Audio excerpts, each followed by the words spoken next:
আসসালামু আলাইকুম সবাইকে। সবাই কেমন আছেন? আশা করি সবাই অনেক ভালো আছেন। তো আমরা যারা বাবা-মা আছি তাদের চাকরি, সকাল ভোরেই শুরু হয়ে যায়। আর এই চাকরিটা হচ্ছে আনলিমিটেড, যেটার কোনো সীমা নেই। সকাল ভোর থেকে উঠে নামাজ কালাম পড়ো, তারপরে যাও ফ্যামিলির জন্য নাস্তা বানাতে। তো এখন আমরা যেহেতু জয়েন্ট ফ্যামিলি, অনেক বড় পরিবার, আমাদের অনেক বেশি নাস্তাও বানাতে হয়। তো দেখা যাচ্ছে যে পাশে আমার বড় যা, সে রুটি বেলছে, আমি পাশে রুটি ছেঁকছি।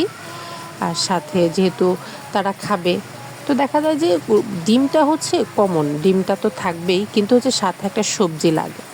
না হলে দেখা যায় যে রুটি দিয়ে শুধু ডিম দিয়ে খাওয়া হয় না, সাথে যে কোনো একটা সবজি। তো রুটি বানানোর সাথে ডাল দিয়ে লাউ দিয়ে নর্মাল একটা সবজি রান্না করলাম। সবজি রান্না করে তো এটা তো সকালবেলা যাওয়ার আগেই, ছেলে যেহেতু স্কুল 8:30টায়, তো আজকে ছেলের জন্য টিফিন বানাইনি। আর আজকে সকাল থেকে আবহাওয়াটা খুবই খারাপ, সকাল থেকে বৃষ্টি হচ্ছে, রুমঝুম বৃষ্টি হতেই ছিল। এখন কোরবানির বন্ধও চলে আসছে, বাচ্চাদের স্কুলে পরীক্ষাও দিয়ে দিয়েছে আবার, তো ক্লাসটা এখন করাতেই হবে। তো আমরা প্রতিদিন কি করি, বাসা থেকে ছেলেকে হেঁটে নিয়ে যাই, যে ছেলেকেও বলি তুমিও হাঁটো, কারণ সকালে হাঁটাটাও অনেক বেশি দরকার থাকে। তো আমরা 4জন মিলে, যেহেতু আমার বড় যা তার ছেলেও একই স্কুলেই পড়ে, তো আমরা 4জন মিলে হাঁটা শুরু করি, হাঁটতে হাঁটতে চলে যাই। তো আজকে টিফিন বানাতে পারিনি, কারণ 2টা চুলাই বন্ধ ছিল, 2টা চুলাতেই নাস্তা বানাতে বানাতে লেট হয়ে গেছে। তো আজকে বাহির থেকে একটা লাইফ বেকারি থেকে একটা চিকেন রোল কিনে দিলাম ছেলেকে, 2 ছেলেকে 2টো কিনে দিলাম। তার একটা টিফিন খাবে। তো দেখেন বাহিরে এখনও পরিমাণ বৃষ্টি হচ্ছে। এটা হচ্ছে আমার ছেলে ওয়াসির স্কুলের সামনে। তো বাসায় আসলাম, এসে দেখি মেয়ে ঘুমিয়ে গেছে। তো বিছানা গোছালাম, ঘর গোছালাম, গুছিয়ে আবারও রান্নাবাড়া করলাম, গোসল করলাম, সব কিছু করে এখন আবার ছেলেকে নেওয়ার জন্য বের হয়ে গেছি। তো এখনও বৃষ্টি থামেনি, প্রায় এখন 11টা 11:30 বেজে গেছে, কিন্তু পরিবেশ দেখলে বোঝা যায় না। তো সকালবেলা যেই বোরকা পরে গেছি, বৃষ্টিতে পুরো ভিজে শেষ। তো সেটা শুকানোর জন্য দিয়ে দিয়েছি, এখন নতুন আরেকটা পরে গেছি, কারণ হচ্ছে ভেজা জিনিস গায়ে যতক্ষণ রাখবেন, আমি রাখি বা আপনি রাখেন, এটা ঠান্ডার কারণ হতে পারে।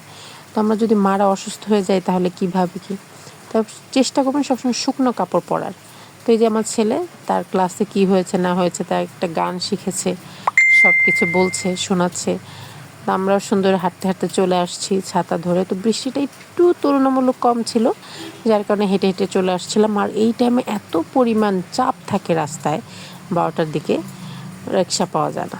তো আসার পরে দুপুরে যা রান্না করেছি সেগুলো দিয়ে এখন আমি নামাজ পড়ে খাবার দাবার খেয়ে নিচ্ছি।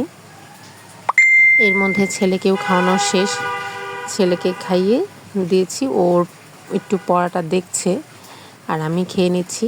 আমার খাওয়ার পরে আবার মেয়েকে খাওয়াতে হবে, যেহেতু আমার মেয়ে ছোটো, ছেলে তো নিজের হাতেই সব খেতে পারে।